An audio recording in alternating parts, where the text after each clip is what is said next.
যারা আমরা আমি আগে অনেক ভিডিও করছি, এটা একটা পুরুষ সাপ, অনেক দিন আগেও আমি আর অনেক সাপ উদ্ধার করছি।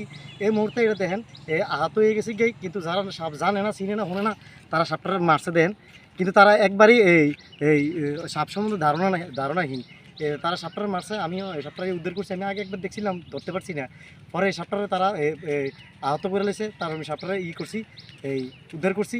উদ্ধার করে ট্রিটমেন্টে লেগে নিতাম, কিন্তু এই মুহূর্তে পরিস্থিতি ভালো থাকার না কারণে আমি এটা এখানে আবার রিলিজ করে দিতেছি। দেখছেন সাপটারে অন্তত গাঁটটা পর্যন্ত অনেক পাইছে, ব্যথা আঘাত পাইছে, অনেক আঘাতপ্রাপ্ত আছে।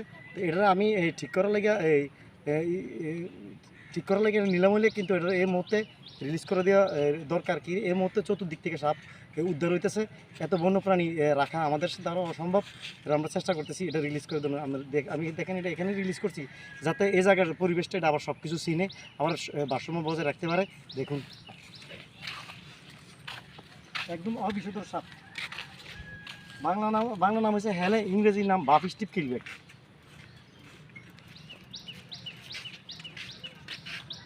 সাপকে ছেড়ে দিয়েছি, পুরো অবিশুদ্ধ। এই সাপটি আমরা প্রচুর উপকারী, প্রাকৃতিক ভারসাম্য বজায় রাখার জন্য জিনিসটা গুরুত্বপূর্ণ। আসসালামু আলাইকুম, বাংলাদেশ জিন্দাবাদ।